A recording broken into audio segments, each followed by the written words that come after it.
Step down cyclo converter, बिच type cyclo converter, जिसमें discontinuous load करेंगे। इसका जो सर्किट डायग्राम है कंप्लीटली सेम है कंटिन्यूस लोड करंट की तरह, इसलिए हम अब इसे डिस्कस नहीं करेंगे। वही सर्किट डायग्राम है, सिर्फ और सिर्फ वेव फॉर्म्स में डिफरेंस आएगा। वैसे ही रजिस्टर, इंडक्टर, पॉजिटिव ग्रुप के थायरिस्टर्स, नेगेटिव ग्रुप के थायरिस्टर्स सब कंडक्ट हैं, कनेक्टेड कंडीशन में है। और करंट की डायरेक्शन भी सेम रहेगी। सबसे पहले P1 और P2 कंडक्ट करेंगे, यहाँ से सोर्स करंट फ्लो होगा। पॉजिटिव ग्रुप के थायरिस्टर्स यहाँ से P1 और P2 कंडक्ट करेंगे। यहाँ पे जो करंट फ्लो होगा वो IP करंट उन्हें बोला जाएगा।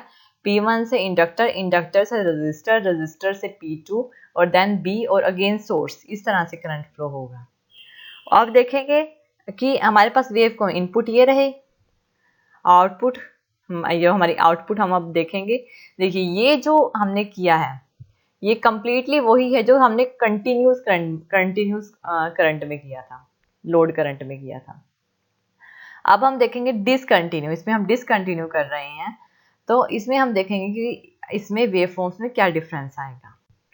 देखिए आउटपुट वोल्टेज इसकी कुछ इस तरह से आएगी, 0 से पाई के बीच में। अगर एक पर्टिकुलर अल्फा एंगल पे हमने P1 और P2 के गेट पे ट्रिगर पल्स प्रोवाइड करेंगे तो P1 और P2 कंडक्टिंग कंडीशन में आएंगे। क्योंकि ये डिसकंटिन्यूस है तो एक पर्टिकुलर टाइम ऐसा आएगा वेव फॉर्म्स में जिसमें आउटपुट करंट और आउटपुट वोल्टेज दोनों 0 हो जाएंगी। इसी वजह से ही इसे डिसकंटिन्यू लोड करंट बोला जाता है।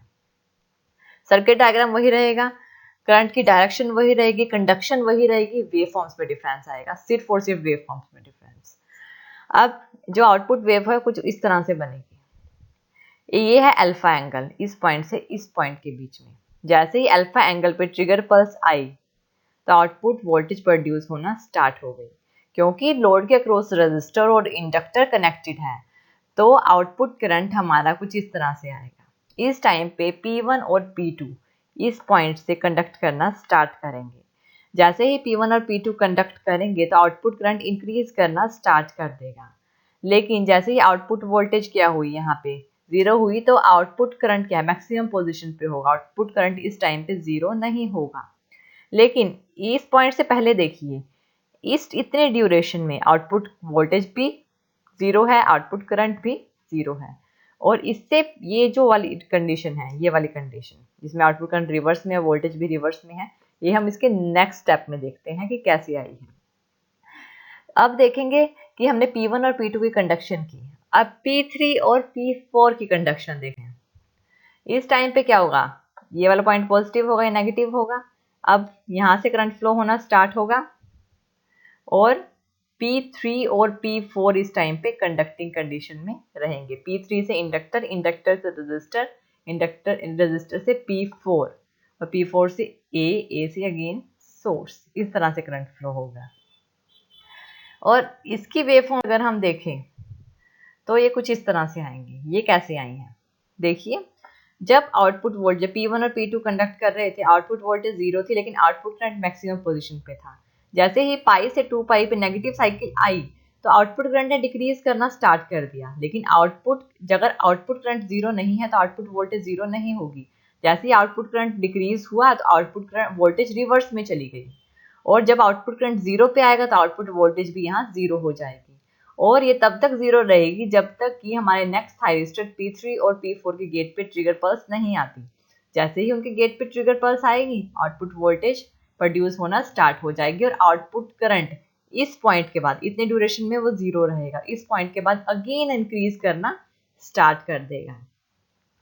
और P1 और P2 इतने टाइम पीरियड तक, नेक्स्ट साइकिल के जब तक आउटपुट करंट 0 नहीं हो जाता तब तक कंडक्टिंग कंडीशन में रहेंगे।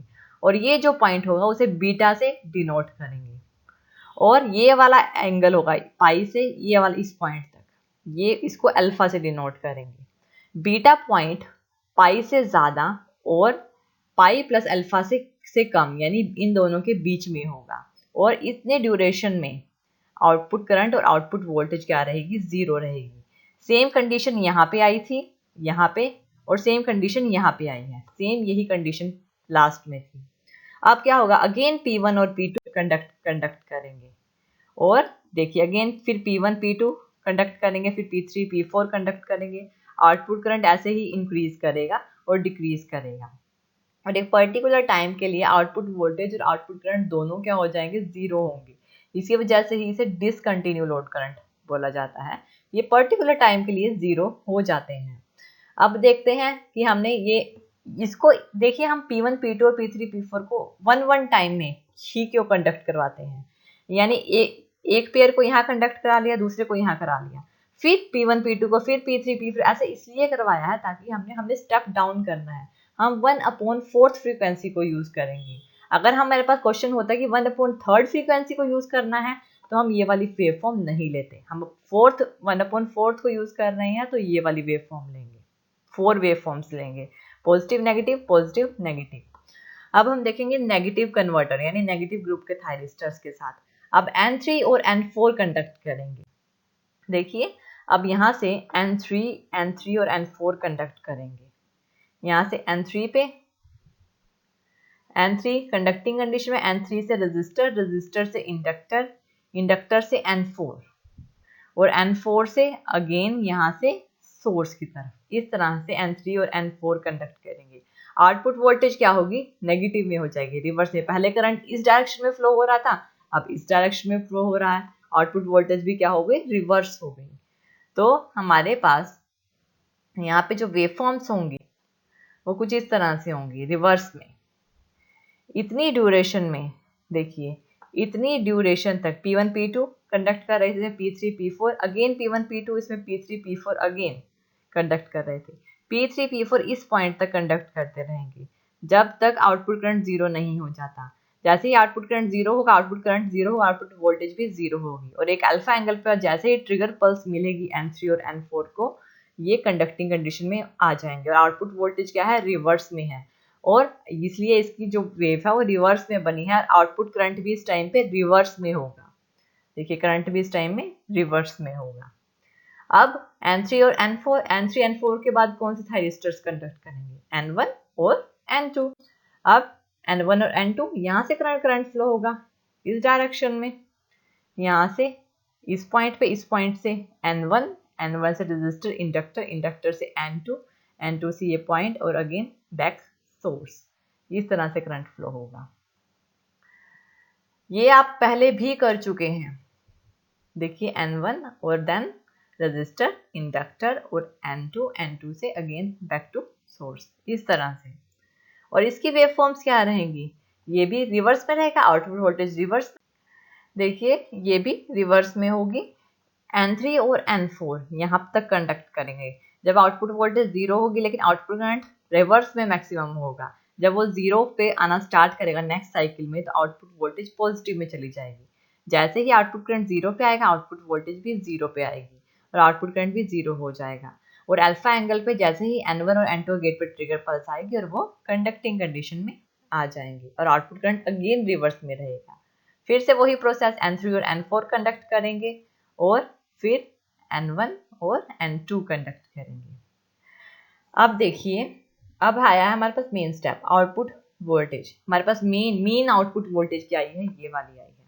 स्टेप डाउन कर रहे थे, फ्रीक्वेंसी को रिड्यूस करना था, इनपुट फ्रीक्वेंसी हाई होगी और इनपुट क्या होगी, लो होगी, और ये हमारी आउटपुट वोल्टेज को शो करेगा। आउटपुट करंट भी क्या हो जाएगा, रिड्यूस हो जाएगा, कम हो जाएगा। ये 1/4 फ्रीक्वेंसी को शो करता है। F0 is equal to 1/4 Fs, source frequency, output frequency. ये है हमारा discontinuous load current bit type cycloconverter में। Thank you.